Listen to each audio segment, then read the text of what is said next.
So I just wanted to show off my really cool 3D printed universal joint that I made.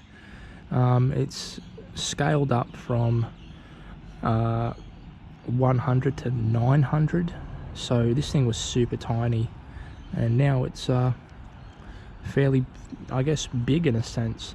And the middle material that you see there is actually oh boy. Oh, there it is there. Is actually chopping board. So works pretty cool actually, moves back and forward.